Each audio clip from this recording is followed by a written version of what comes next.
JB here. Truth be told, as you can see, I got a special guest. I'm gonna let him introduce himself though. I know y'all see him around. I'm gonna let him introduce himself. What's going on, man? Hello to the Truth Be Told hip hop community. It's Ripple, aka Skip Out the Melph, man. What the business is? What's up with y'all, bro? Now we doing it a little different, as you can see. We in the heart of it.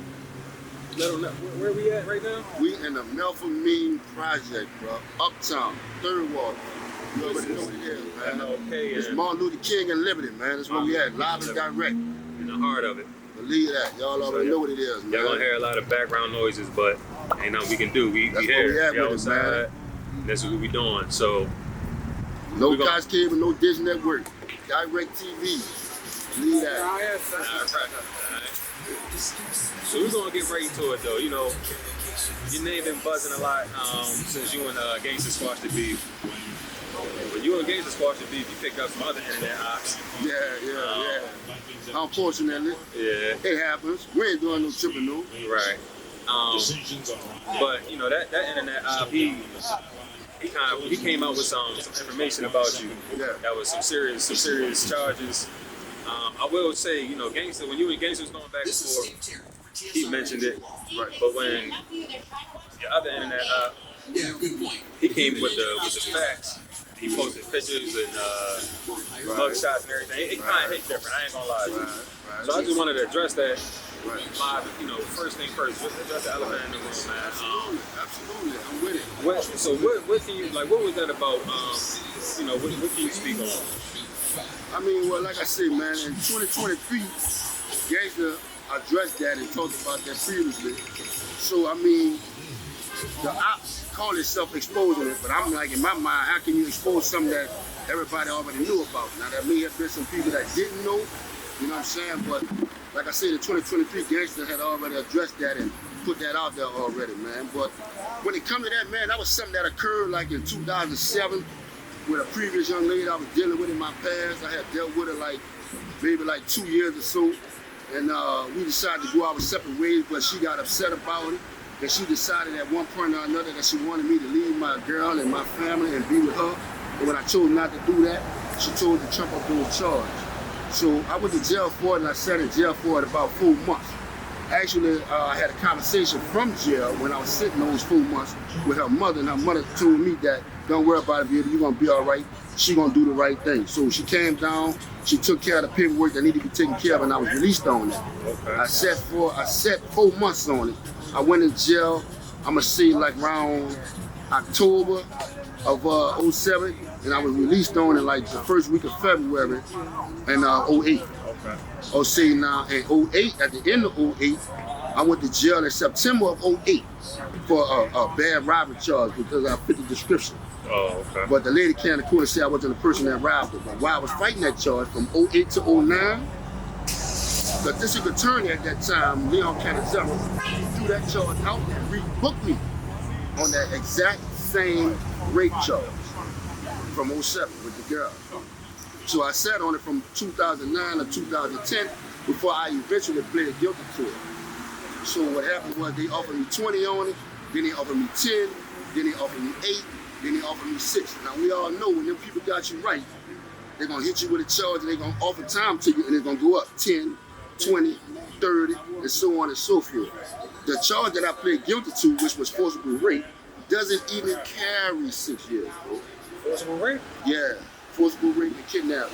It doesn't even carry 6 years. It carries way more than that. Oh, right, okay, I got you. Yeah. So okay. yeah, I let you know they had me bad.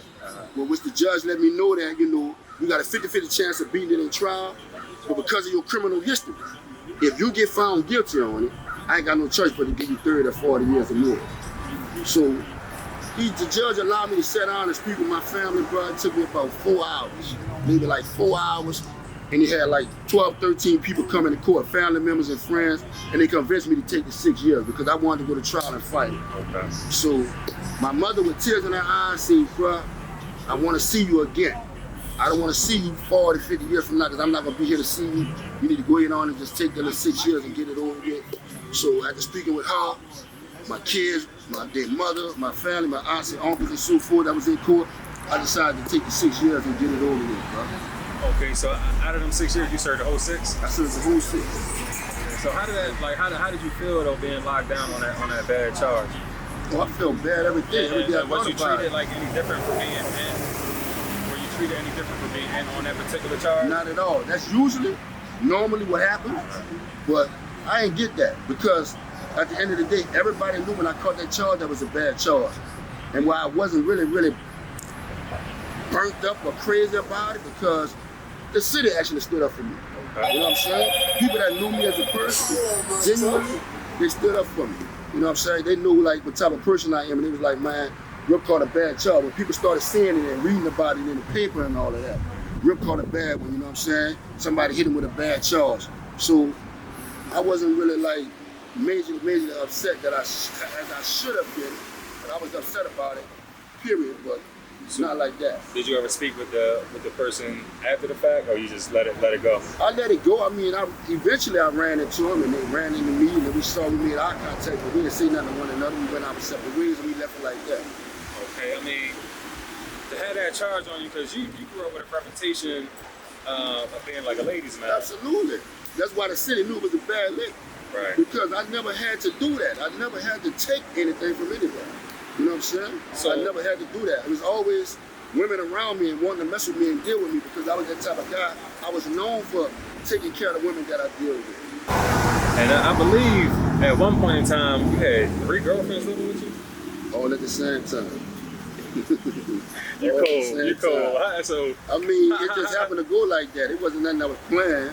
You know what I'm saying? I mean, I had my kid's mother standing there, and my old lady at the time, she was going through trouble with her mom standing on one side of the project, so I asked her to move in with me. And my juvie, she decided to come in, and she was doing their hair. She was fixing their hair. She got put out by her cousin. I'm like, you can come in here too. So I made show everybody was straight, and we was good from there. They started calling me the Black Victor Newman in the project. Victor Newman. Said Victor Newman. Black Victor Newman. So were you like technically together with everybody, or I was in a relationship with one of them, but I was looking out for everybody. Okay. So it wasn't like you because of these circumstances. Right. All right. So it wasn't like you was in a relationship with each of them. Kind of, sort of. But I was in one main relationship with my girl. Okay. So like, how did you manage that though? Like, did they used to get jealous of each other? Like, as long as listen, I'm gonna tell you something about women that I believe. Not all women, just certain women. When you taking care of them and you kicking out that bread, they're gonna be quiet. For sure. I'm just saying. For sure. So growing up, like, what high school did you attend? Oh man, I went to Booker T. Washington. Okay. I went to Georgia Best Clark. I went to John Mack for about a week and got put out. So I can't claim John Mack. But Booker T. Washington and Georgia Best Clark. Booker T. Washington is my main school though. Gotcha. So who was like your immediate circle of friends? Who did you hang with? Oh, over there at Booker T. Oh man. Majority of the time, like I hung out with a group of guys and a lot of partners of mine, and sometimes Tech 9 will cut school and he'll come over there. Yellow Boy come over there. Uncle Larrell was there. A lot of us, man. We used to go over there and chill out. My dude Teron, my boy, rest in peace Teron, my boy Cliff, rest in peace Cliff, Creature, George. You know what I'm saying? All us, man, it was nice over there at Booker T, man. Are you older than 6? Yeah, I'm a year older than 6. Okay.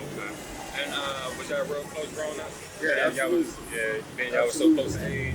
Yeah, absolutely. That was my road though. For sure. So what would you say, like, he was kind of like, he took the street route and he was kind of like the ladies man route?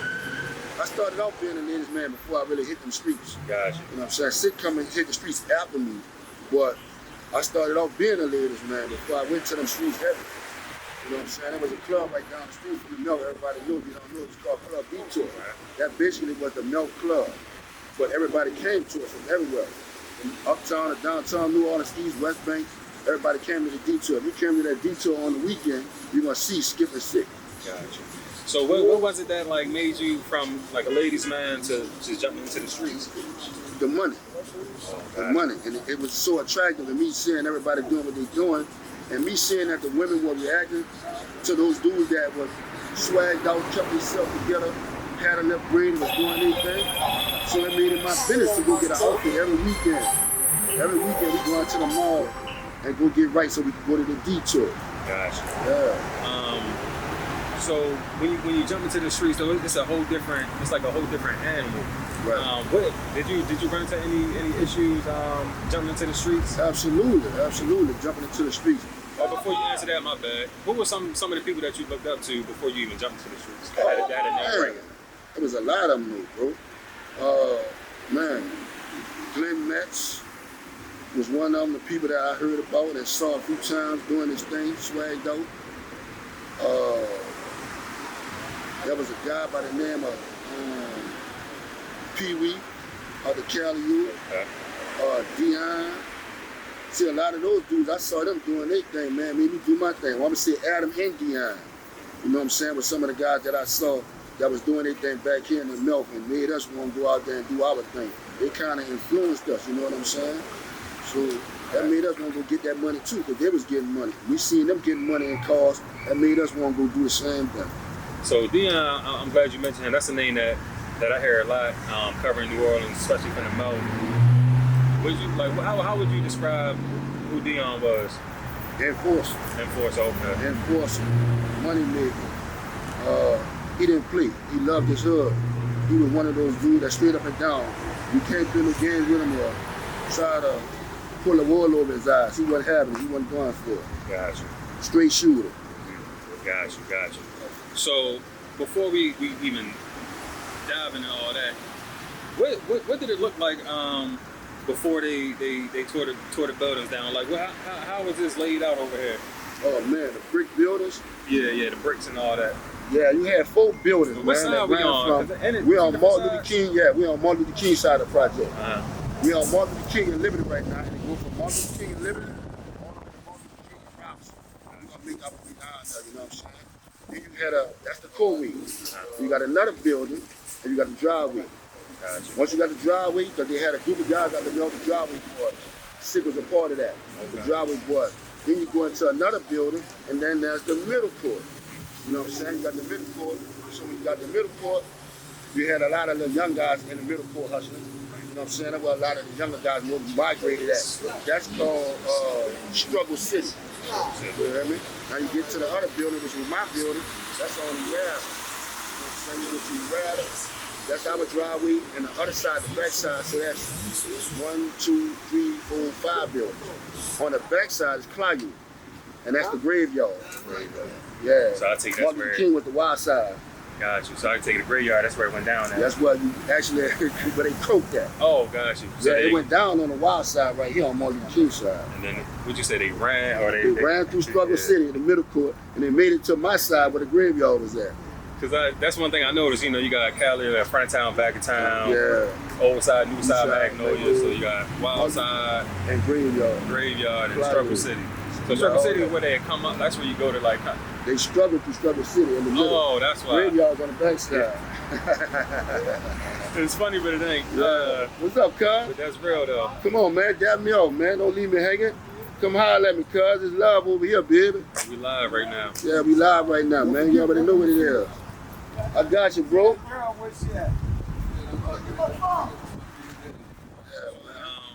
So like you were saying, so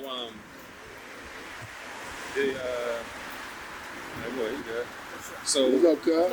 You good, huh? Oh man, blessings, man. Love you, man. You already know what it is, man. What's up, Doc? Believe that. Oh, we doing it live, man.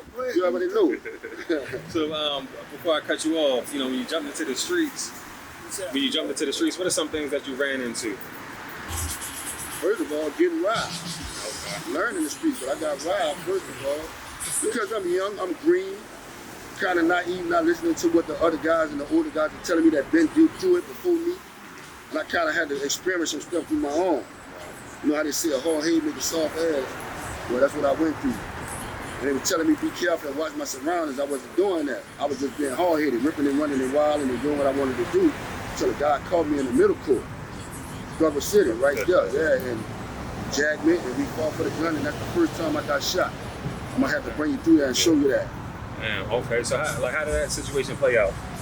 Like what happened? The guy came behind me, and he came behind me, but he kind of came in front of me. He came from behind like, what's up? When I got in front of me and turned around, he had the little mask on his face, and he was like, give me everything you got, empty it out your pockets. But he was so close to me, you know, I guess trying to threaten me and entice me to just hurry up and give it up. But that ain't work. I felt like he was so close, I just reached for the gun. So we struggling for the gun, and the gun went off and hit me in my foot. Man, that man hit me with a big old 357. I was able, with my shoe on, I was able to see the bottom of the ground, concrete, through my shoe. Yeah, I got shot in September. This is how severe it was. I got shot in September. I didn't have surgery until June. That's how much rehabbing and stuff I had to go through. They had to put like stuff in it. Over there, like swabs, stuff like that. Gauze. They had to stuff it and all of that type of stuff. So what they happened was they ended up going in my hip, taking a bump in my hip and putting my foot. So I got a plate in my foot right now. You know when you're going to a certain clothing store and they make that big old noise when you're stealing? Yeah. Yeah, I can stick my foot in there and make that noise sometimes. Like you go to the airport. Certain ones that are real sensitive. Yeah. My foot make it go off. What year was that? Oh man, 95? 95. Damn, so how did that change you? Did that make It you just more taught me to be vicious? more cautious. Okay. And I'm gonna tell you, it made me go buy a gun. Gotcha. Actually, it made me go get my first ammo. Gotcha. So you ain't had no gun before that? Nah, because You I was down just bad already, yeah, real rap. I'm telling you, I was green at the Grand Tiger Wood play golf on. I was green at the Grand Tiger Wood play golf on. Right. So I learned as you know time went on, as other youngsters do. You know, I learned from experience that I had to, start paying attention to what the OGs were telling me. Real hard. Because you knew it all. Yeah, had to learn the whole. But ain't no experience like self-experience. Right. So yeah. So was there another time that you got shot in the man. mouth? Or shot at, I should say? Yeah, we got shot at. Okay. Yeah, we had got a phone call and they had told us that some people were coming through. So when they came through, we were out there playing basketball. We took it for a joke. Like we thought they was gonna come for a minute, but then we waited and ain't nothing happened. And we let a couple of hours go by, and instead of us standing on first, they came through anyway. When they came through, they didn't play no games. I'm gonna put it like this here. We were in the middle of fall. But you would have thought it was the 4th of July. Yeah, believe that. We were in the middle of September. We thought it was 4th of July. Right. Like when you was in the streets, you had a little situation by Gladys Bar. Yeah. Okay, what happened that day? Take me through that day in that situation. It's around the time when we beefing with the I'm gonna say me and Sick, and myself personally, we got a little beef with the Magnolia. I'm standing around there and I'm just chilling, hustling, knowing that it's up right now, knowing that the beat going on, we hot and heavy, it's the beginning of it. So I'm around there hustling, doing my thing. I see a black truck pass by, like that 150 Harley Davidson come through, and I'm just really up there chilling. And I see it pass through real slow.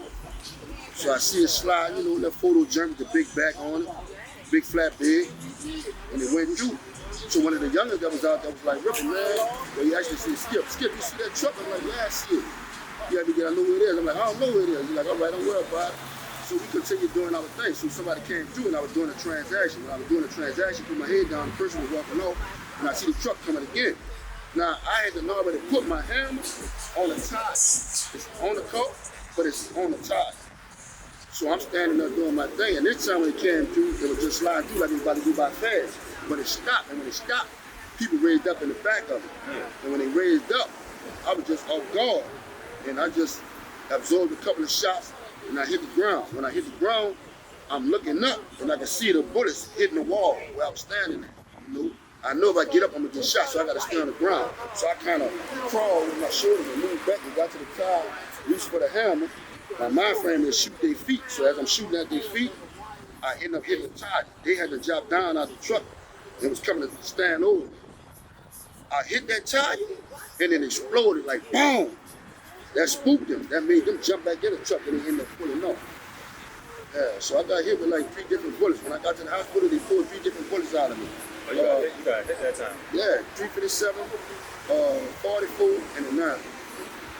So when you was down on the ground and you see the feet coming, was you like, what was going through your mind? I think I better do something. My mind frame is you better let a few go, or You about to die out shit right now. They come and stand over you. And you said that's around the time that you was into it, you and your brothers into it with the Magnolia. Speaking of, did you ever get word that Gangsta and another Hot Boys walking around with the R&B shirts on? Oh yeah. How that make you feel when you hear about that? Like you living, but he walking around with R&B shirts. That's kind of crazy. Crazy. Yeah. That was big. Listen, for me, it was a shock. I couldn't believe that was being, going on. I couldn't believe that was taking place. I was actually in the hospital when my brother and them came and told me that. They paid for a security guard to stand by my bed and they put a 9 under my pillow. So when I get the news, when they come in there and tell me that, I had to look at them like, what? Y'all serious? So I got mad. I was like, everybody that got a t-shirt on got to go. That's what I told him. I said, everybody that got a t-shirt on got to go. And that's how I felt about it. I was upset. I was pissed off about that. Man. I was really mad about that. Uptown, New Orleans. Uptown. Uptown, New Orleans. There you go. Uptown. You live Uptown, right New now. Orleans. That's what it do up here. But yeah, so you were saying, okay, everybody had a t-shirt, gotta go. You actually, what made you, after the situation with Sterling, we're gonna get to that, what made you kind of pull up on Gangsta though? Man, I saw given, Gangsta. I don't want to cut you off, but like given like his reputation at the time, Right. He didn't even know who did it at the time. What made you just claim that and just pull up on him and say, Truthfully, at that moment, I wanted him to know. Truthfully, at that moment, I wanted him to know that I feel like you're a threat, but I'm a threat also. I feel like you have to be played with, neither am I, because I'm hearing that he wanna come at me about that. So me facing him and telling him that is like, oh, you looking for me? Mister, here I go. Here I am. This is what it is. So at that moment, my mind frame was, you sure you want to do that? So that's why I approached that like that in that situation like that. well, you could have just probably caught him down bad right there too, right? Yeah, because I wanted to make sure because the streets was telling me a lot of stuff and I was hearing so many different things, I really wanted to know if it was real. Because I felt like, well, I knew he ain't got nothing to do with that. Because homie robbed me, but I'm thinking, I'm like, nah, he might not ain't got nothing to do with that. I don't want to go by what nobody else say. I want to hear from you, like, you really rocking with that or you really like messing with that?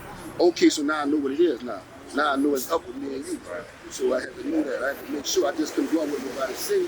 I just straight go at it. You know what I'm saying? Because I could be wrong. I could have been down bad. But he straight told me, yeah. How did that conversation go? Man, I'm like, what's up? So I'm hearing that you rocking with that. You got something to do with that. I'm like, you messing with that? He's like, yeah, I'm messing with that. I said, so you riding for that? He's like, yeah, I'm riding for that. I'm like, all right, that's what's up. He said, but you know, we ain't got to go there. We ain't got to go. He said, you know what? We can talk about it. I said, so we can have a conversation about it? He said, yeah. I said, we're going to talk about it then. We're going to talk about it. I said, let's meet up somewhere. I gave him a spot, Peter's Oyster Bar in the Prince Bar. I said, let's go over there. He said, no, that's too close to the Olive Hill. He said, let's go to Piccadilly in Carriage. I'm like, all right, cool. We can do that. We can meet up over there. So that's how that conversation. Gotcha. So going back before that, the dice game in the Magnolia that kind of started everything. Right. What made you shoot dice in the Magnolia? Like, did you know people back there, and do you remember any other familiar faces? I had family back there. Okay. I had family back there, and I had people back there stand back there. My cousin actually stayed right up to school, that elementary school he had back there. My cousin stayed right across the street from that. I used to go back there all the time, right off the wreck. Like I said, during that time, people out the Magnolia used to come in the Melph, because some of the hot boys were messing with a lot of the girls back here. Dudes out the Melph used to go in the Magnolia. It wasn't a heavy thing, but it happened and it took place. You know what I'm saying? So when I'm going back there and I'm seeing people that I know back there and dudes I was rocking with, some of them I went to high school with at Booker T. Some of them I went to middle school with, James Darrell. So when I'm seeing a few of the people back there and I'm, talking to some of them and hollering at some of them, I feel like, all right, you know what, I'm gonna shoot at that dice. But that wasn't my first time, that was like my second time. So I wanted to shoot at that dice. And I done my thing, I cut up. I ain't put like $4,000 on it. So I put like, I wanna say $2,500 in my back pocket and $1,500 in my front pocket. So when I left the dice game and went to the other side of the project, walked to the other side, that's where my truck was parked at by Tom in the front. That's why I was going over there on that side. Like I see, homie came up, grabbed me, But y'all need to detail about that. Right. So yeah. Yeah, okay. And that's what sparked everything. Yeah, that's what sparked everything. And then did y'all like get into that Club B tour? Yeah, right after that. Oh, was right after that? Right after that. Right after he robbed me in the project, the following weekend, he saw me by detour, and I was just shocked to see them around her. But that's to let you know, like, how treacherous those dudes were. They didn't care about none of that. I don't care if I just robbed you. I know you be in this club. I'm in here. What's up? Yeah, I ain't even worried about you. So that was their attitude, and that was his attitude. Yeah, I got to fighting outside. Yeah, we got to tell that squad while I was there. So, what led you to be in the Iberville at that time? Like, did you have a job, or was you just randomly? Guess what? I was going back there. I had a baby mama that was staying there. And my kids were getting off the kiddie bus. They were in pre-K. So the van was going to drop them off. I was going back there for that. And I also had family in the Iberville. I used to hang in the Iberville. I lived in the Iberville for a little while. Just happened to be back there and going back there. When I'm walking back there to go to get my son off the little kiddie van, man, that boy said, go skip right there. You know, giggity like that, go skip right there. So when that went like that, like y'all know how it go from there. Oh man, that's no question. You just went to firing off. You had to defend yourself. Oh yeah, definitely. But I mean, yeah, we heard that story, you know, plenty of times. But I just had to. But now that y'all squashed it though, which was big. Definitely. Shout out to Terrence Gangster Williams, man. Believe that. Sure. So wrong man time. Right. How did you feel? Like, how you feel now that y'all squashed it? Does it feel like something lifted off your shoulders? Yeah, you took the words out my mouth, man. I feel like a big weight lifted off my shoulder because, like I said, I'm at a point in my life where I feel like, you know, I got to be all the way on grown man time, and I got to stand on what I'm telling these kids out here. To leave that beef and all that stuff alone and squash all of that and grow up, and it's all about ownership. So I'm standing on that. And I want them to understand that a lot of times when they want to squash their beef, they feel like blood was shed and they can't do it. Well, blood was shed on his side and blood was shed on my side. And after him and Diesel reached out to me, bro, I thought about it. I waited for a while. As you can see on my new Rap Cap podcast interview, I wasn't ready to do it. You know what I'm saying? A few people had came to me and approached me about it and actually try to talk to dude, try to holler at him and try to squash it, but I hadn't got to that point at the time. So I got on grown man time. I grew to a point. I had to grow. And it was all about the growth for me. So I got to that point where I wanted to, you know what? I think it's time I put this behind me and continue being a grandfather to my grandkids, you know, and standing on business and showing these youngsters like, you know, we can do it better, man. You can put the guns down and squash the beef and do it better than that. What was holding you back though? Like you said, you wasn't ready yet. What you think was holding you back from just squashing it? And, you know, when you was on the Rap Cap? I was still mad. I was still angry about a lot of the stuff that me and Gangsta was doing and still going through it. I was still bitter. That's the word I'm gonna use. I was still bitter about a lot of the stuff that me and him had to went through, online, offline, things that people were saying. You know, us assassinating each other's character, the way we went in on each other every single week. I got tired of it. I got tired of it, bro. I couldn't even keep up. Yeah, man, I got tired of it. Mr. Answer Right Back, you answering right back, Tubby, Monkey, or whatever y'all was calling. I'm like, man, y'all boys need to squash this, man. Tripping. Right, it was entertaining, man. Yeah, nah, for sure. It was entertaining, bro. But I kind of always seen, from watching your channel, like you was a good, genuine dude. I thought y'all would come together one day and squash that, which I did, which is cool. I know it took a lot for you, it took a lot for him. Absolutely. You know, he lost a friend. Yeah, because we went through a lot through that whole situation, man. And I still applaud him right now today for us to get to that point in our lives where we can sit down with one another and squash that beef up. Man, that's big, man. That's amazing. That was big. Yeah, that was man, big. That was big, bro. That was definitely big. So I got another question while we talking about that Magnolia and Melph beef, right? Right. It was a big dog out the Melph, Burger, yeah. who was killed, or he was deleted in the Magnolia. Right. Do you remember hearing that news? Yeah. Yeah, man. Let's go. Sick with it, and we live. I'm trying to tell y'all, we live right now. I got sick just pulling up. What's up, Sick? It's all love, man. Love out there. We live. We in the heart of it. Sick of that. I ain't seen you since last time. You good? Yeah. That's what it is, man.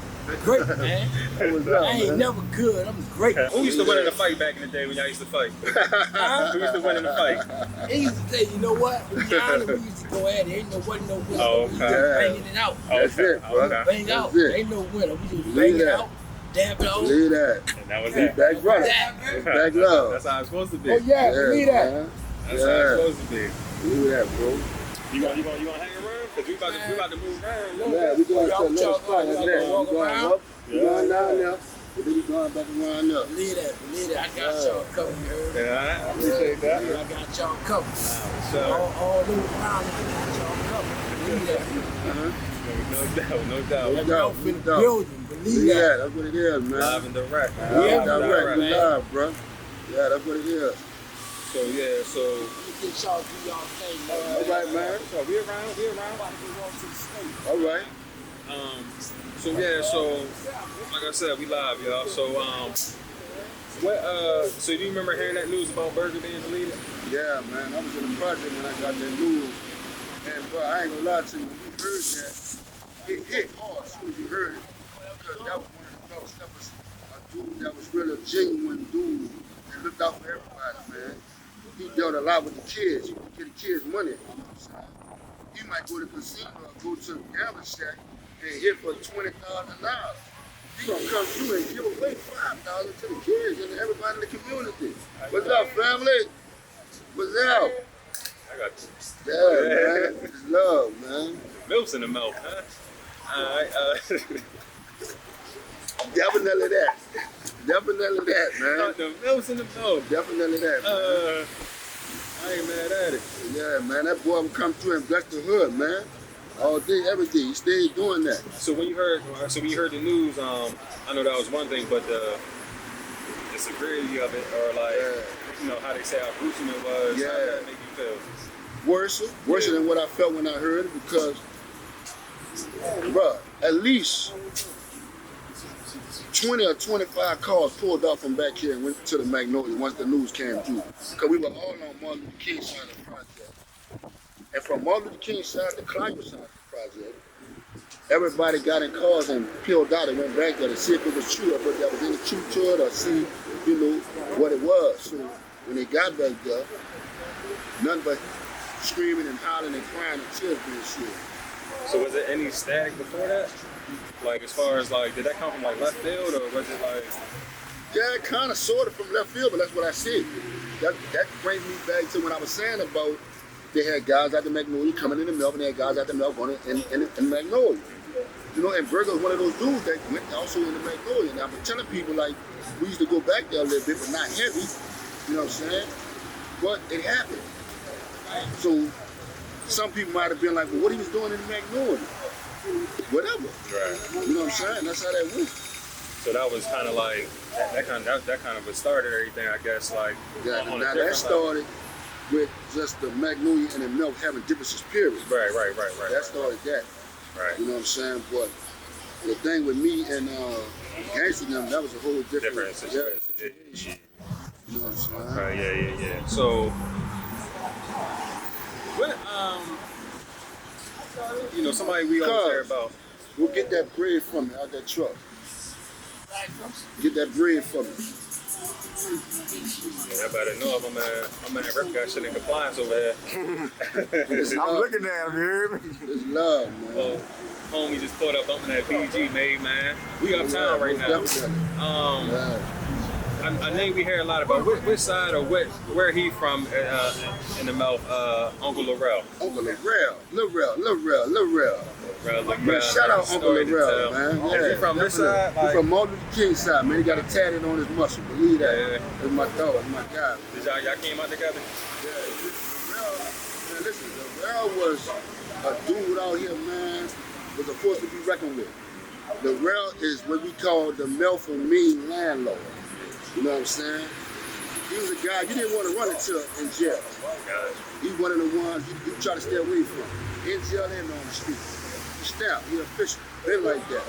With his hands, with the guns, he one of them. Yeah, man. And he changed his life around now. Yeah, he changed his life around, man. Doing his thing. Got some sons that Yeah, go to LSU. absolutely, man. Proud of him, bro. And Proud I of looked him. them up too. They on NCAA, the football game. And all. Yeah, man. So that's what's up. Man. That's what's up, bro.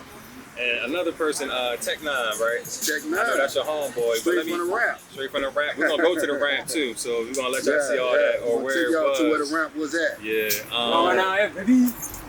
So how like when he put that video out, how did you take that? It touched me in a way. It made me feel some kind of way. I mean, again, I got to accept his truth. I said, if that's his truth, I got to respect it for what it is. Just hold that. Just hold all that. I got to accept his truth for what it is, if that's what it is. But like I said, it shook me because I expect more from him. I didn't expect him to do what he did the way he did it. Right. I feel like there's ways of doing things, and the way he did it, I wasn't feeling it, and I still don't agree with it. Right. Did you ever highlight about it? Oh, yes, indeed. Yeah. I dropped a video on it. I mean, when I called him on the phone, I didn't get no answer, so I knew the next best thing to do was make some content on it, and that's what I did. I dropped some content on it, and he responded, and then I responded to that. So, I mean, but listen, bro, that's still my brother. Right. We good. I love him to death. Shout out to Tech 9, man. Shout out to Tech. You know what I'm saying, man? Straight from the ramp, bro. That's my bro. That's always be my bro. Ain't nothing but love there, man. Sure. So now we about to all the stories that you hear on the internet, we about to take out to the place. Like y'all see, we're gonna take out to the ramp. We're gonna take out to the place. You got robbed and shot in the foot. We got the hood store over there. We're gonna take out to. Absolutely. We're gonna be all up and down MLK. So this is about to be epic. That's next, so stay tuned. So now we walking down MLK. We going to what they call the hood store? The project store. The project store. Yeah. Now this store has some history to it. Let them know what the history is. This store been here, bro. Got to be like 45, 50 years, man. This store been on this corner right here, man. This is the project store on Martin Luther King and Liberty. And right after Katrina, this is the first store that was open that was selling breakfast to everybody for $1.99. This is the home of the $2 breakfast. This is where a lot of people came congregated at and met their family, people that were lost, that they hadn't seen. Meet me by the project store. Yeah. This is after Katrina, when you had to find your relatives and people were looking for their relatives, they got lost from Katrina. Yeah. They started letting people come back to the city from Houston when I was in Houston, in Atlanta, paying them $10 an hour. Yeah. So people were coming back here saying, well, look, man, where y'all at?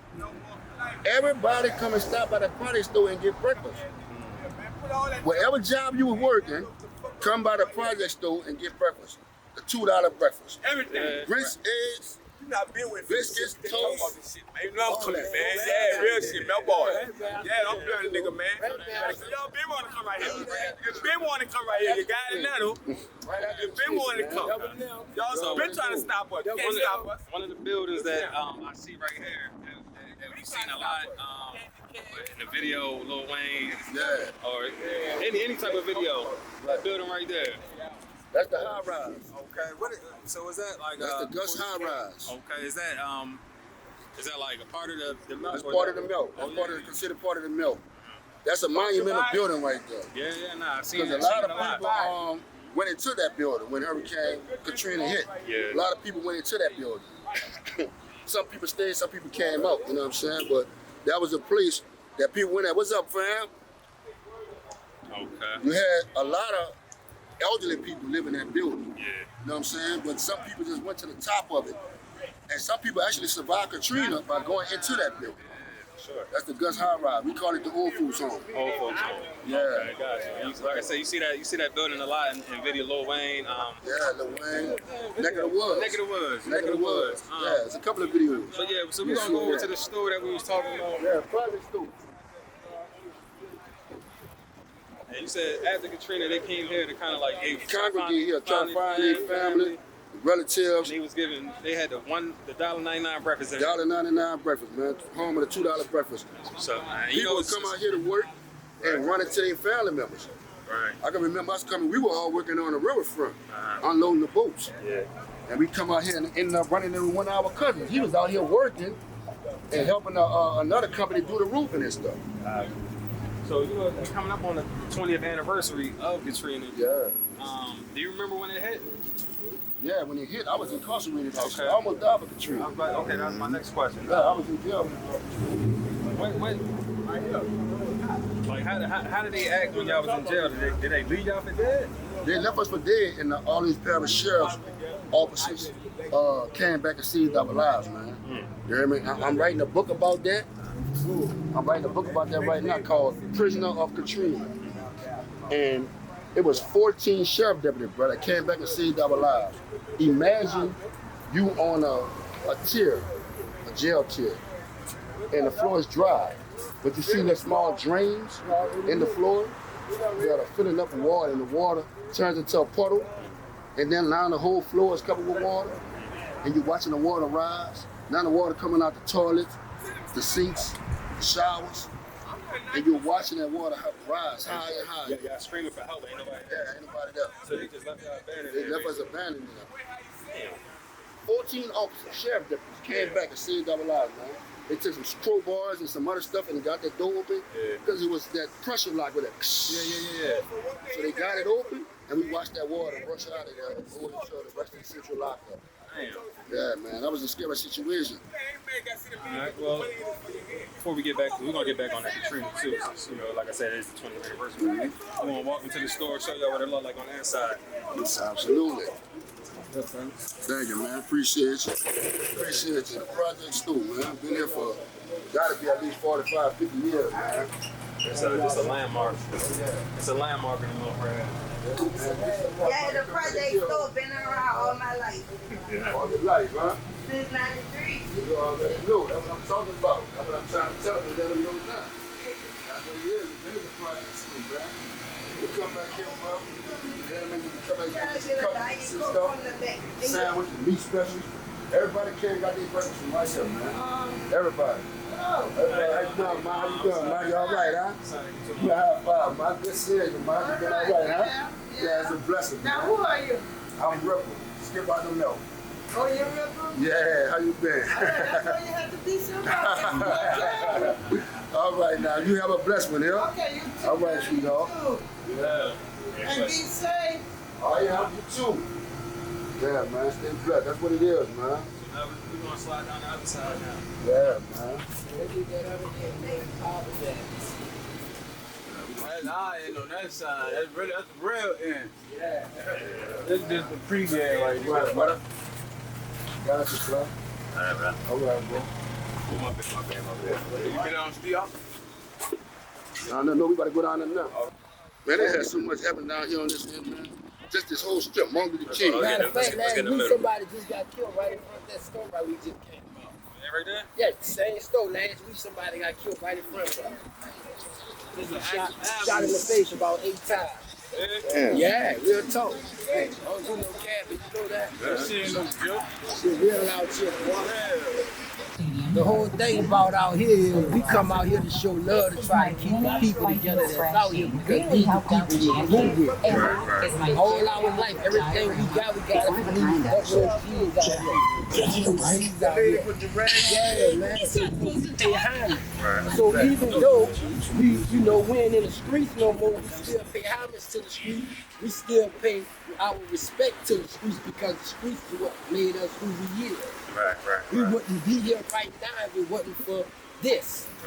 You feel what I'm saying? This saved us, so we giving back, man. We giving back to our community, giving back to whoever they want to call it, but this how we want to do it, man. For sure. So you said that's the OG side. Yeah, this is triple OG side. What side are we going to right now? You going by the youngest, man. This is young Melph over here, you heard me? Yeah. This is young Melph over here. That's the timers over there. The Melph timers over there, you heard me? That's the set right here. You gotta put the apartments in there. That's the new auto block right there. And they don't go down here and ride to them. Right.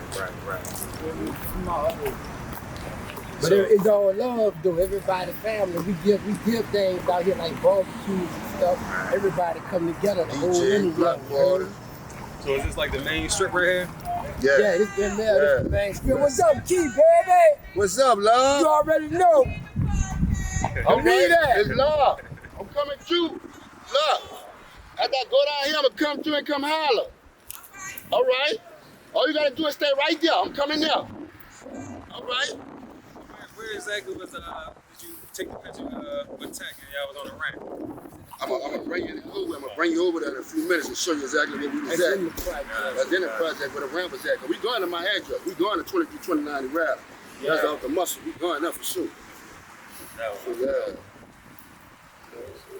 Right. Yeah, now you know this the end where they be moving around down here. They be sitting down there. They be moving around down here because this the younger. How y'all doing? What's up, love? So anybody can take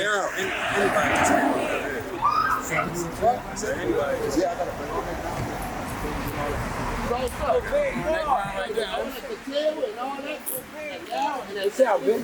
gotta get all that down here. We're going that ground right now? Yeah, that's where we going at. That's where we going at. On the neutral ground by the youngin. Come on, Mike. Come fuck with me, youngin. What's up, man? What's up? What's up, man? Come on, man. What's up? What's going here? Been all right, huh? Yeah, that was up, man. Believe that. Good job. So, you know, showing love back to the hood, man. Showing love. Listen, this is my dude, man. OG. What's up, JB. That's Baby boy. Bird, True Be Told Hip Hop, man. That's my cameraman, Bird, bro. True Be Told Hip Hop, man. Y'all go check him out. What's up, Melph? Right there, right here. That's the Born blue and store, raised, blue bro. store. That's the blue store.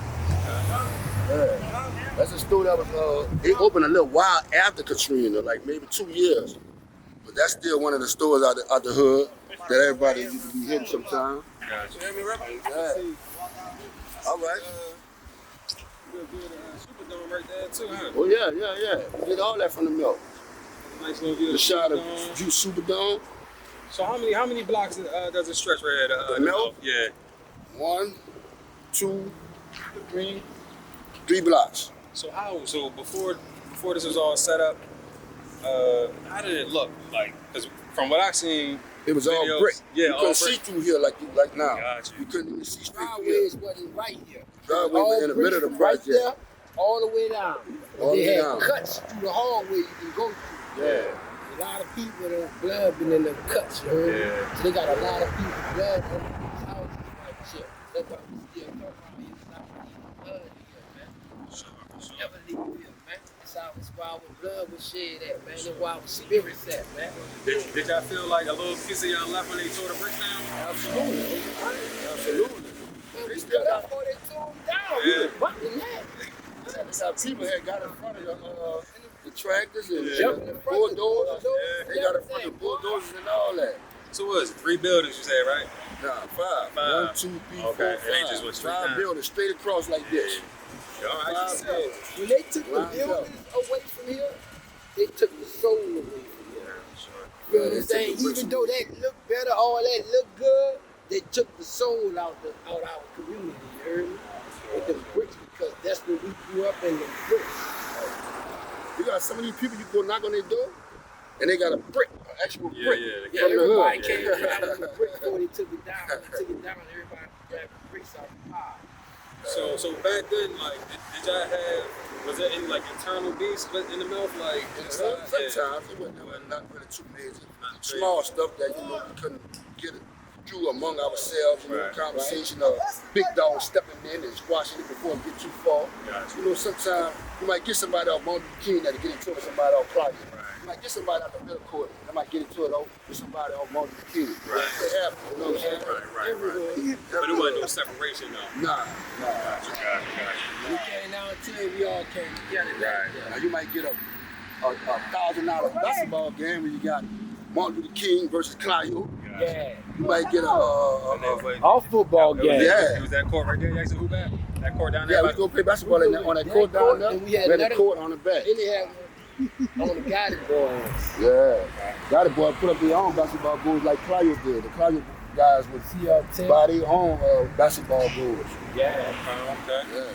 Real tough. So you say that's like the Gotti boy then. So did you have different? skill set. Everybody had a little Section, Everybody, right. like, if you lived on this side of Martin Luther King, and we was everybody was connected with the Glady boys mostly down here. That's all the guys who lived on this end.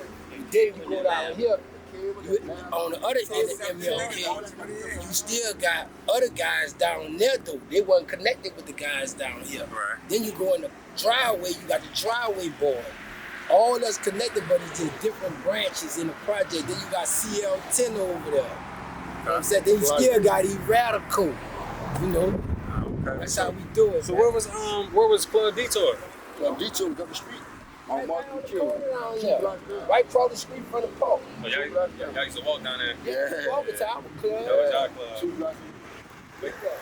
So when other projects used to come in there, y'all used to get into other projects? Other projects times. ain't really used to come like talking about. I'm gonna tell you the projects used to come down there. I used to see Cali down there, Smack over the St. Thomas. That was it. Ain't no other project coming down there. Yeah, now don't get me It wrong. gonna be You get Uptown, bro. people from Uptown. different You gonna have clubs. Josephine around there. You gonna have like 30 chicks from our other hoods come. You gonna have too many dudes that don't really mess with the Melph come around there because it's all Melph. Gotcha. Speaking of chicks, so what projects had the since you was the ladies, man, had 3 of them living with you at the same time. What projects had the best chicks to you? To me, Yeah. I'm gonna always see the Saint Bernard. I see when I think the 7-1 Saint Bernard had a factory back there where they was breeding them red bones and fine, beautiful women back there. You gotta remember, as a youngster, I hit Samuel J. Peters, Andrew J. Bell. You know what I said? I went to John May for a week. I went to Clark. So me being downtown a lot and dealing with them, so that kind of like made me be like, man, these Saint Bernard chicks, they the one. Yeah, that beat. I mess with the beat. I rock with that Bernard. Okay, so take me through like a poppin' night in Club Detour. How would that go? Sick on the dice table. I'm in the front by the DJ with the music and Polo Picture Man in the back. Shout out Polo Picture Man. Yeah. Let's say 95, right? Yeah. Y'all go to Club Detour. What was the song that just tore it off the roof? Oh man, you got a couple of them. I ain't gonna lie, let me tell you something. It has a song in there. It didn't matter what hood you from, when you heard it, the whole club bump. But that hood are just, even though they wasn't in their hood, they stand up when that song come on. Yeah. And that was Big Al and Lil T, 10 Water Boss, you heard me? With Cool Black, you heard me? Yeah, shout out to Cool Black too, man, my co-worker, you heard me? That was one of them. That. That was one of them. That UNLV from the Mac to the Melph to the Callio, that Mac Melph Callio song, that was one of them. What's that Feel I Feel joint, man? Retaliation. Yeah. He had a couple joints though. He had a couple of joints. That Miss T Creeping, get the women out their mind. Oh, yeah. That Juvenile. Yeah, a lot of that. He had a couple of songs they played in that T on the night, man. Jubilee. Shout out Jude, man. Remember the song? That one made the song with all the schools in it. Jubilee. Yeah, he had a high track in there. What you mean when you say dice table? You say skipping food on the pool table, so you used to shoot dice like that? That's all I used to do. I used to dice jump. Oh yeah. Dice jump. Shot dice. Look, my partner, rest in peace, Lance Deal. Lance used to come get me in the morning, but he used to come get me to gamble me. Come knock on my door. He was the only one allowed to come knock on my door to get me to gamble. We'll go right there on my porch, start 6, 7 in the morning, we don't finish till that night, all day. But he got so much and I got so much, we just added. Well, how much, what's the most you ever won? The dice game? Yeah, what's the most you ever won on the dice game? Well, you know what? The most I ever won was that day over here, I was shooting against Glady boy. I was shooting against Al Clay, Al Shoe Shine. Yeah. Man, you know the dice shoes. Out the yo. Yeah. So look, everybody was out there, had came out there, right? So me, when I shoot dice, I fade the board. I want the whole board, so if I hit, I want everybody to be declined. When I end it, I want everybody to end. So I was on that type of time at the dice game, and I wound up emptying my whole hand out on one turn. That was a 6. And dude Lance shot with me every day, so he was telling the dude that was on the fade, catch the first one, then let him go. Don't let him shoot the first one. But he know about me betting like that. I got in the door. Man, I stood there and shoot them dice. That boy looking at me, I said, boy, you better catch it. I'm telling you. But you got other dudes in the still said, man, don't touch them dice, I want money down. But you got Lance telling me, man, catch the dice. Boy, I'm telling you, I know. You gonna hit the 6, ace in the door. Dog. That 5 came and the ace just was twirling. You see when that sucker dropped? Boom, ace. Look, I'm gonna tell you exactly what I did. And ask myself, hold up, that's it. Nobody don't move. I grabbed my little piece, get my little piece close to me, straighten everything up, put it all in a bag. I had a bag, put it all in the bag, tied it up and said, boy, I'm gonna catch y'all tomorrow. So when you win a lot of money like that at a dice game, you know, some things can happen. Right. I mean, you know, your brother went through it. Did you ever run into any issues like that? When you hit a dice game and something happened afterwards, a fight or like, you know what I'm saying? Nah, no, really, because I mostly shot dice. I went to gambling shop, right? And you know, I worry about getting robbed, but when I was in the hood, I'm shooting with my dudes out my hood, and dudes out other hoods that I really fuck with. So it ain't gonna be none of that like it used to be robbing the dice game. You know, it ain't all that over here. You know, I ain't never had that problem. Okay. So how much you win that day when you scraped it all in the bag? You remember? I counted I think with like 21, 22 racks. Yeah. I went got that one. I went straight on the lot and got it with cash. It was a '96 Explorer, the '96 Eddie Bauer Explorer. Ask the hood. Yeah. Okay. Yeah. All right. So let me ask you a question about somebody that we hear about as well since we on the Melph. We hear a lot about Tiger. Tiger? Oh, yeah. Did y'all know Tiger? No. He's a legend. Yeah, that's what he knows for. You know, a lot of people don't like him because of what he used to do. Right. You say his name, you niggas gotta put respect on him. He was older than y'all? Yeah, he was older than y'all. Gotta put respect on He was him. playing with them. So what was it that he used to do that had the hood not liking him? Some of the people in the hood not liking him. He's a jack boy. Oh, okay, he's a jack. Everybody He's kind a of people in jack the hood. boy, you know. So he used to start jacking up there, but he started in the hood, and you know, it brought a lot of beef inside his own hood that wasn't just gonna stand like that. You know what I'm He saying? brought beef that wasn't unwanted. Right. It was unwanted. You know what I'm saying? He didn't have no picks. So he'll jack somebody you might be cool with. You might be getting money with me and sick. He'll jack you. You know what I'm saying? But I mean, he still was a stand-up dude, though. He still was a stand. He was well respected. He wanted to be playing with him. Right. But no real, like, you had to be really somebody to go to him and be like, look, you jack my people, let me get some of their money back or something like that. In our hood, when you do dudes with names, they really stand on them names. Dudes that just give dudes names. He was a real tiger. Okay. Right. Real tiger, jungle man. Right. Okay. So let me ask y'all somebody else with a name. Face. Y'all familiar with Face? Face the nation. Okay. Face So the nation. Rest let me. in peace, love you, man. Right. Face the nation. So- We call it nation. Allen Oh, boy, yeah. man. So let me ask y'all, because I think about it from like a different lens. You know what I'm saying? Yeah. I didn't grow up in the streets. I went to school. I got my degree in psychology, so I kind of see things through that lens as well. Right. So I post a picture of Face, right, and there'd be people commenting like, "Yeah, I remember my mom. We used to get in trouble with my mom. Go get Face and have him scare us and this, that, and the third, right?" Yeah. I'm like, "Man, that's fucked up." So I want to know, like, before the everything caught on fire, his apartment and everything, was he like still like a bully type, or was he like Nah. aggressive, or did his parents kind of turn him into that? Yeah. You would say that's That's what exactly what happened. His Yeah. parents turned him to that. because I'm pretty Sure. sure. Tell him. Acting to him. Yeah, It made him. that's fucked up. Started cutting up. People started picking him. People see Yeah, him. right. and Some Messing people with him. see him and run from him, scared of him, and it made him be who he was. Yeah, that's fucked up. Some feel like, you know what, when he got burnt up like that, he started looking like a monster, so he started acting like a monster. Right. He really did. And did he? I don't know if y'all would know, but after he got burned up, did he get to see visit like Michael Jackson or something like that? Did y'all know Somebody was saying about that. That's a rumor in the hood. We don't know. Oh, okay, got you. Because Okay. And where was his apartment at? Well, like what section was his it apartment? was on one of the kids' side. Oh, The he down one there. that got burnt was over there on One got Clyde. burnt. Yeah, It was outside the project. It wasn't in the project. Oh, it was outside. Across the street from the Gotcha. project. So after, I'm pretty sure like after he got burned, you know, like I said, people say they they mom used to use him as a scarecrow basically, and it just fucked him up probably mentally, and he just not really. okay, not not like really. that. Okay. Like that.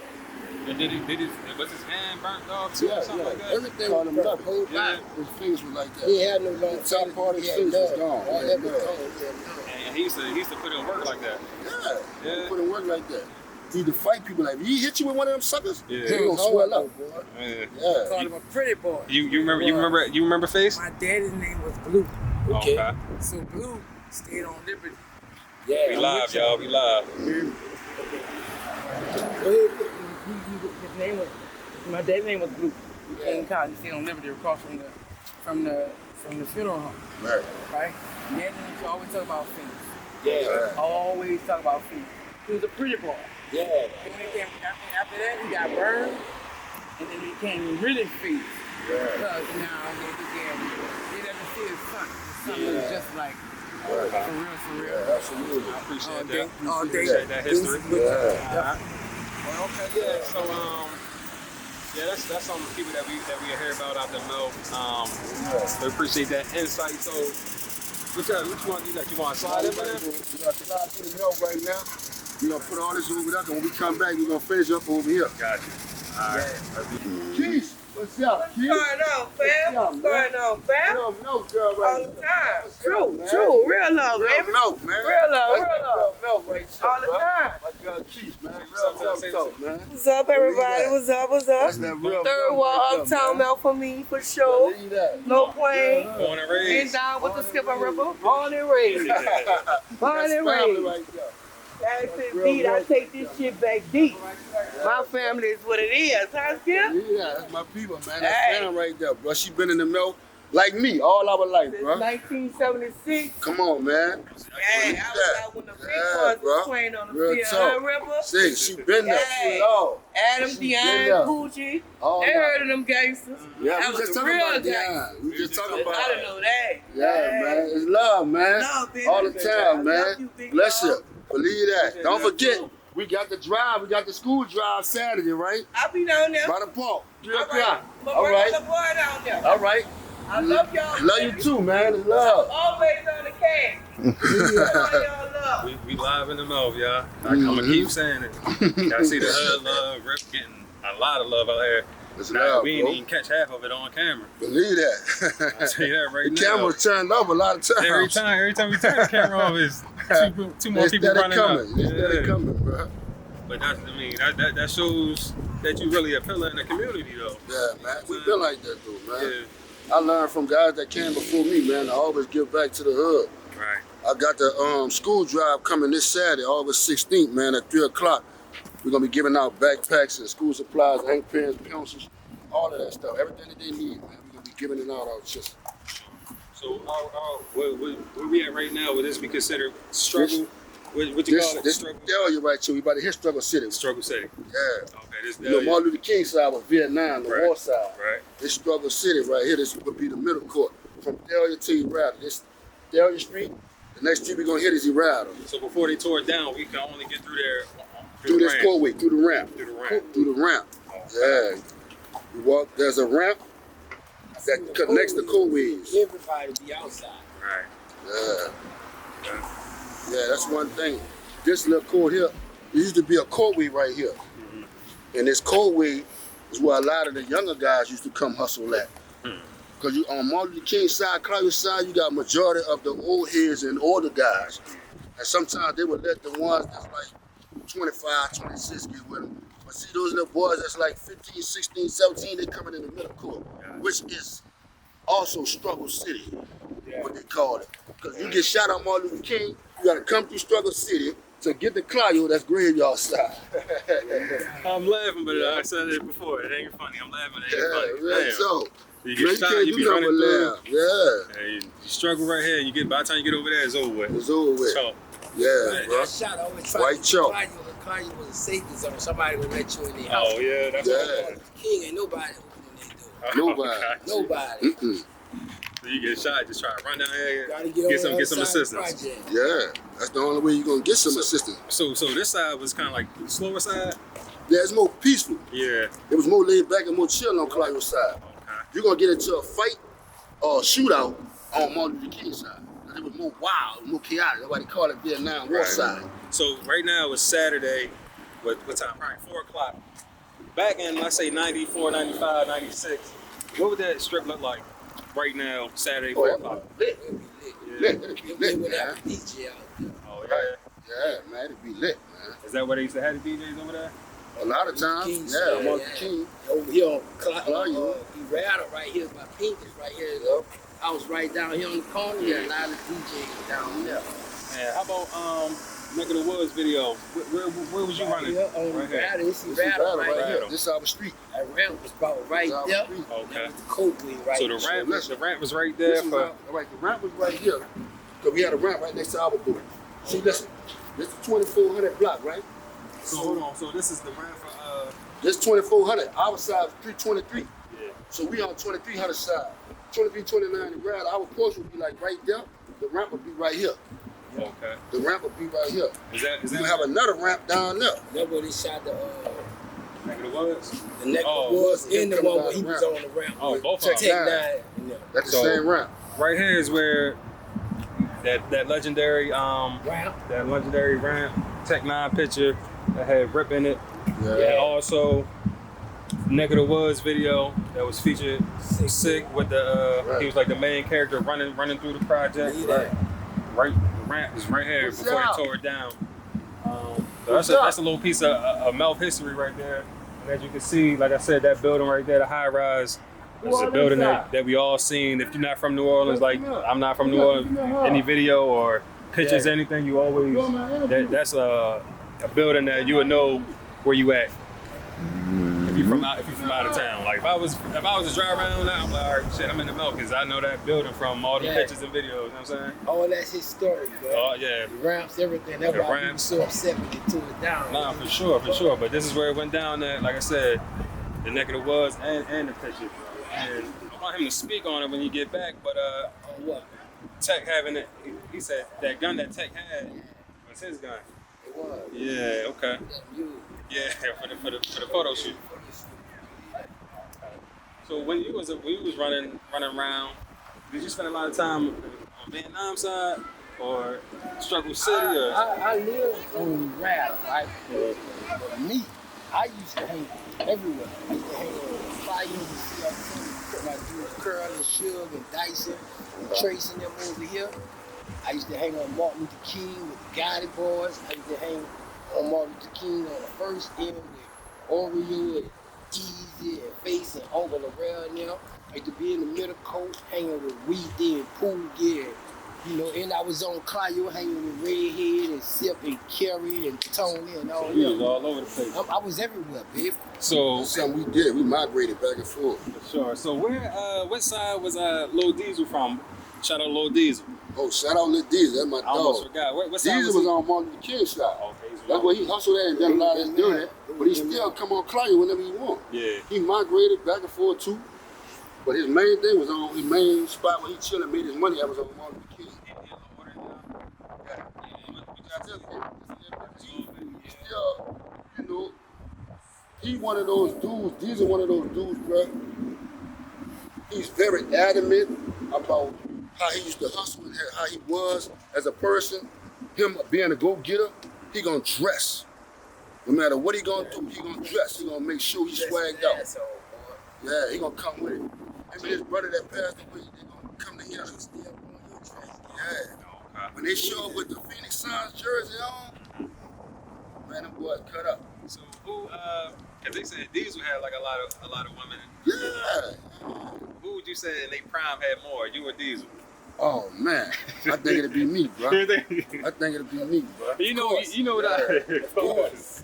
So His thing, though, can't take that from him.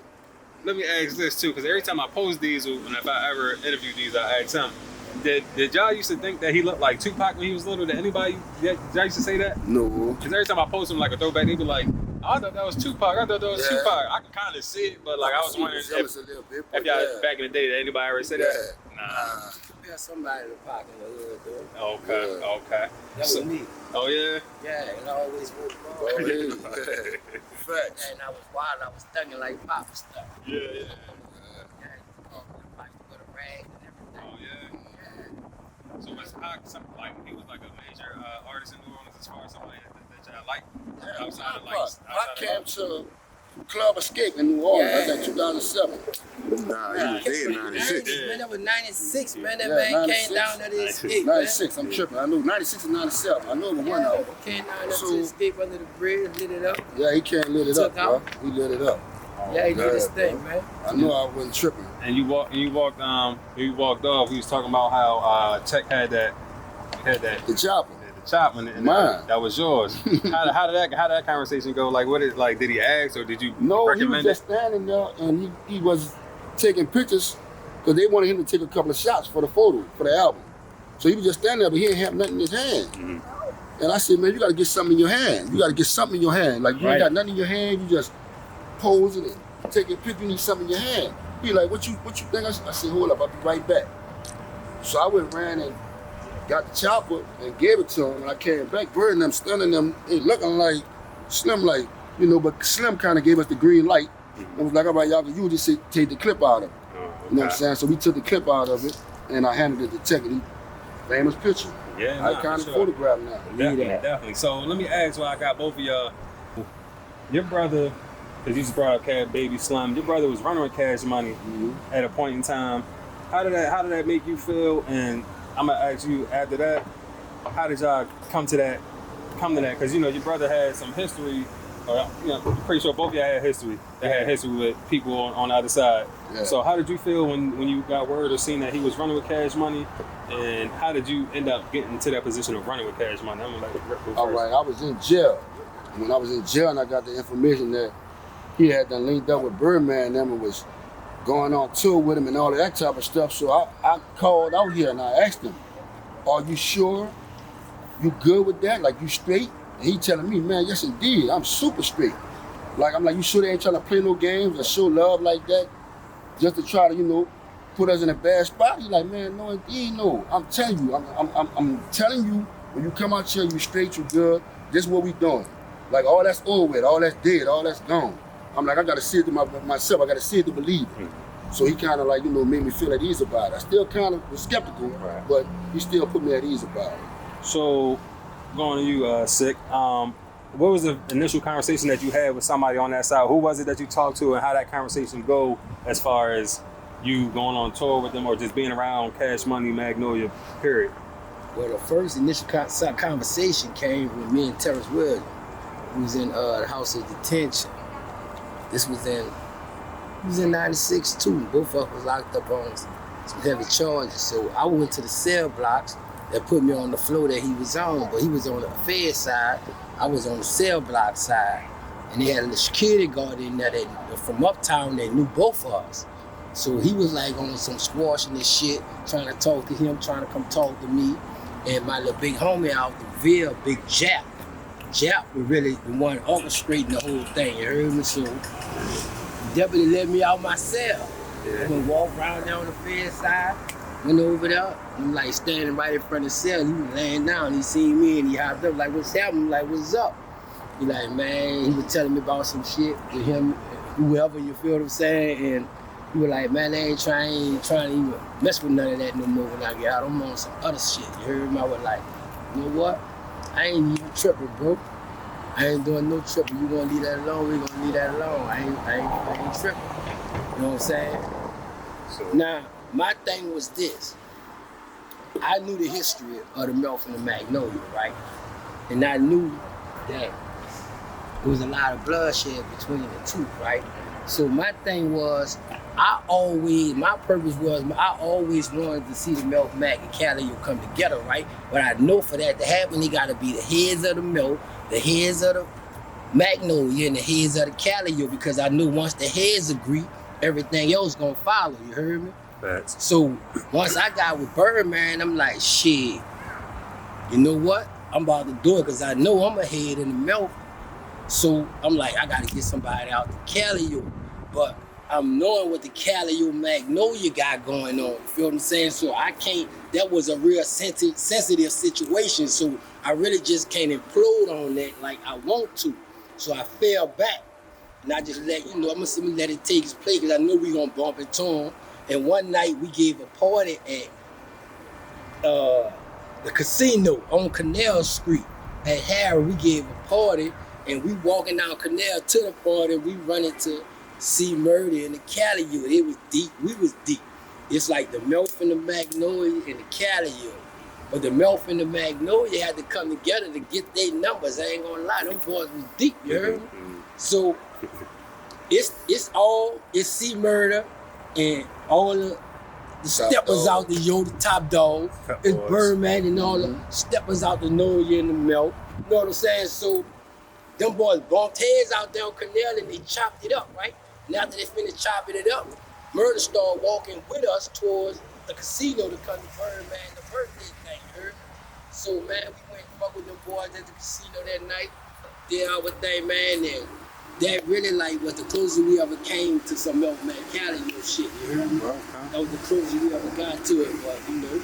So when you went on tour with Cash Money, and you was hearing about it, did that kind of like ease some tension as far as how you was feeling? Because I know you just now squashing your beef. Yeah. But like, did that make you, you know what I'm saying? Yeah, absolutely. I felt some kind of way at first, just hearing about him going on the road. I didn't trust it at first, you know what I'm saying? Because I went into jail with the beef still, on fire. So me hearing about that, I'm worried about him more than anything. Right. I'm like, man, be careful. Whatever you do, however you do it, just be careful with what you're doing. So when I did hear about it again, when I'm calling out there, and Birdman had to give him a nickname, Sick with it. Oh, okay. Like, oh, all right, that was up. I ain't tripping. Only one thing stopped the Melph Man Cali from coming together, and it wasn't Birdman and Master P. The only thing stopped the Melph Man Cali from coming together was fear, man.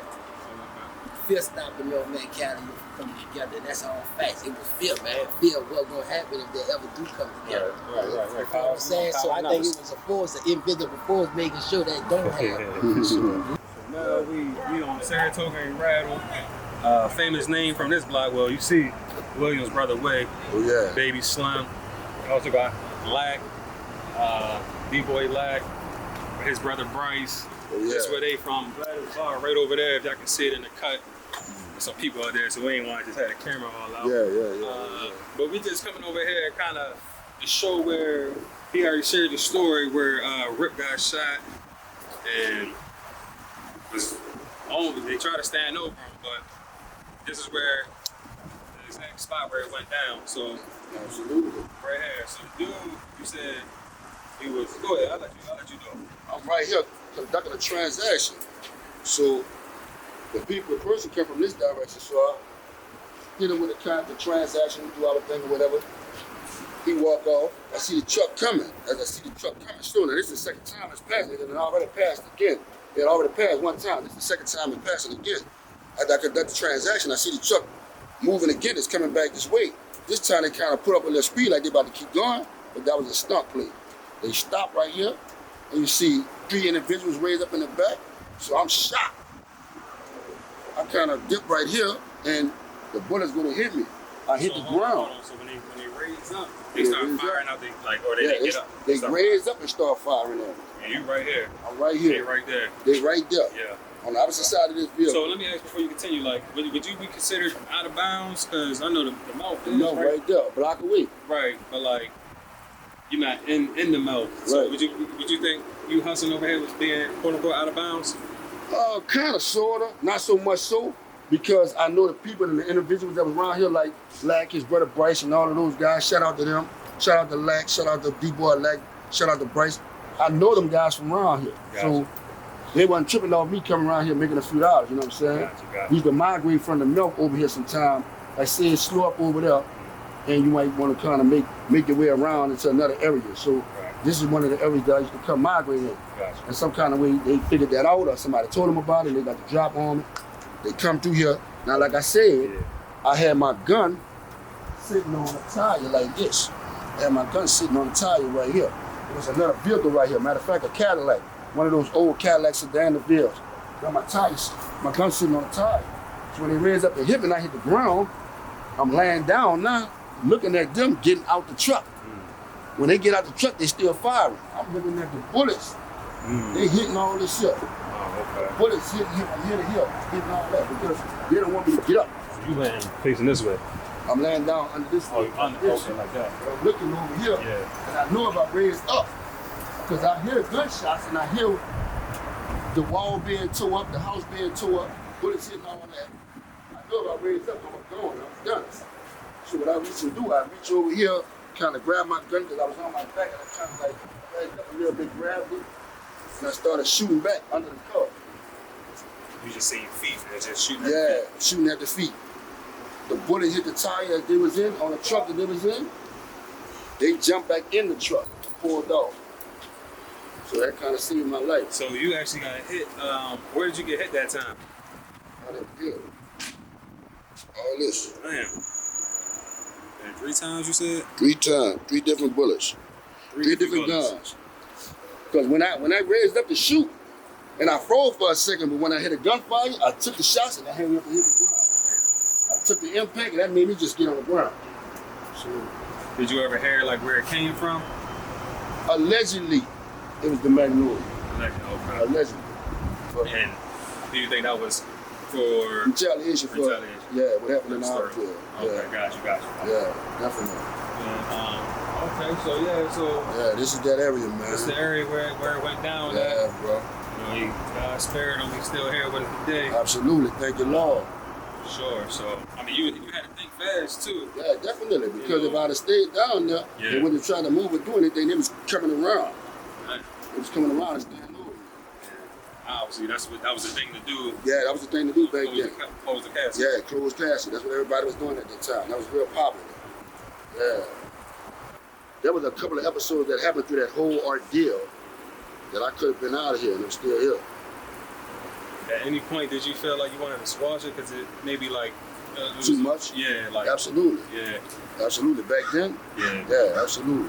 Because you wanted to get money, mess with the girls. That's it. Yeah. That's it. So that's all I wanted to do. When all the other stuff kind of came, I mean, you a man at the end of the day, so you're going to defend That's what it was. That's all it was. That's all I wanted to do, defend myself. That's about it.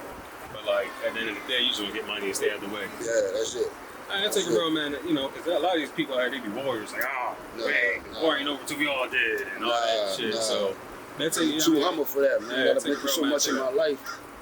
I don't want to see myself go through that anymore. I tell a story most of all because I don't want to see these other young guys go through that. Real shit. I tell them that I share my story so if they ever end up in a situation that they can relate to that I'm telling, you know what to do, or you know how to move. You know what I'm saying? Use my life experience as knowledge to move up, you know, in a certain way. Gotcha. For sure. So now we're on MLK and Simon Bolivar. We in front of another historical spot for the Melph, the Hot Spot Barbershop, where this is where the Melph come get their hair cut. Yeah. They got a little history in here. Y'all want to talk about? Y'all was young kids coming up in here. I don't know about sick. He got a bald head. He probably ain't seen that. Look, one thing about it, see me, I pay homage to my hood, you heard me? So even though I wear a bald head, I come here and get a bald head cut, even though I ain't got nothing to cut, just to pay my dues. Don't you used to hate when you used to go to the barbershop and the nigga with a bald head in front of you? Yeah. Take that shit to the house, in the bar, in the bathroom. Nah, it's all love though. So we want to check it out. As a teenager, man, at the Hot Spot, man. This is my drop, man, my bro.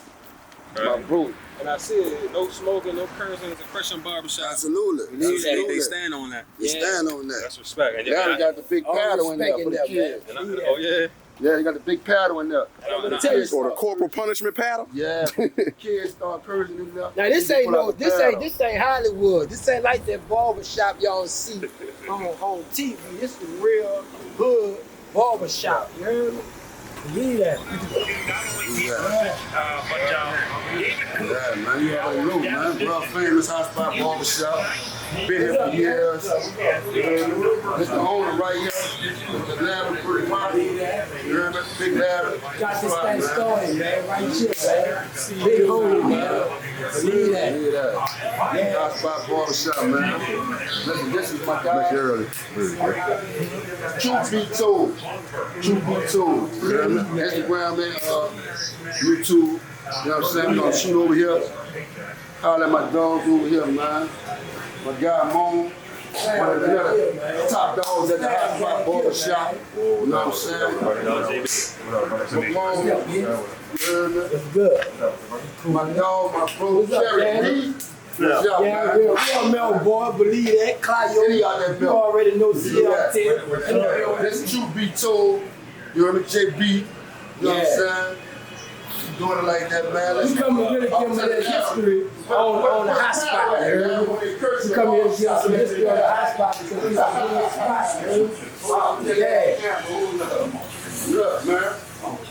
They want to know where that paddle at, man. Where that paddle, the kid being in the third. Stole our paddle. They took the paddle. They stole the paddle. Well, they ain't want it no more. They ain't want it no more. They can steal the paddle from them. They just stole the paddle. They cursing you, never put out the paddle, man. You hear me? Believe that. Yeah. Classic wall, man. Believe that, man. How long you been cutting that? This one guy, one of the youngest coming up, you know what I'm saying? One of Larry's apprentices, cool youngin', you know what I'm saying? Believe that, man. That's what we doing over here at the Hot Spot Barbershop, We got man. the triple OG over here trying to be quiet, you heard me? It's all love, baby. You gotta recognize you the triple OG, you heard me? Been in the game. You tired, laid back, not getting that easy money, huh? Yeah, believe that.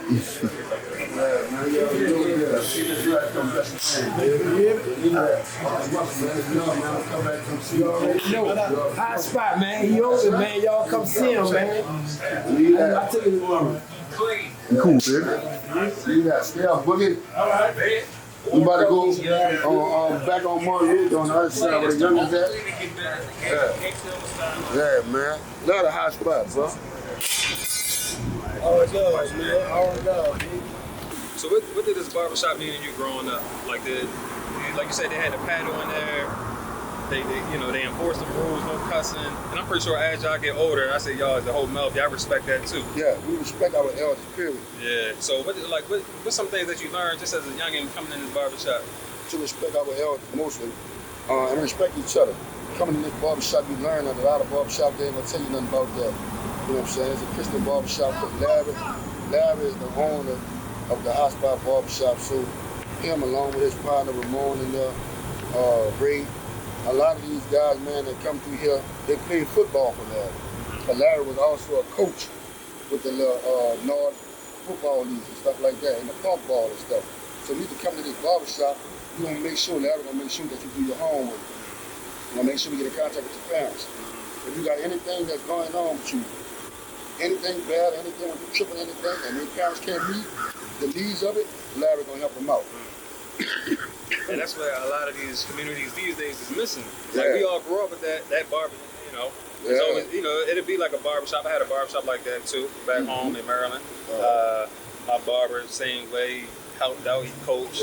Yeah, free haircuts. You went to school, he gonna get you out the way. Definitely. You respected him. Everybody respected him. Right. So I think so. It's good to see like an establishment like this still running. Absolutely. Yeah, where the kids can get some morals and learn how to respect people. If they weren't getting that at home, you would definitely get it at the Hot Spot Barbershop. Right. That's what I love about it, man. No. Hey, man, show them that tag again. Show that tag. Look, right there. Only the Melph. Only my kind. Fuck anybody else. Step in this pick, man. I done played for this shit. Step in this pick.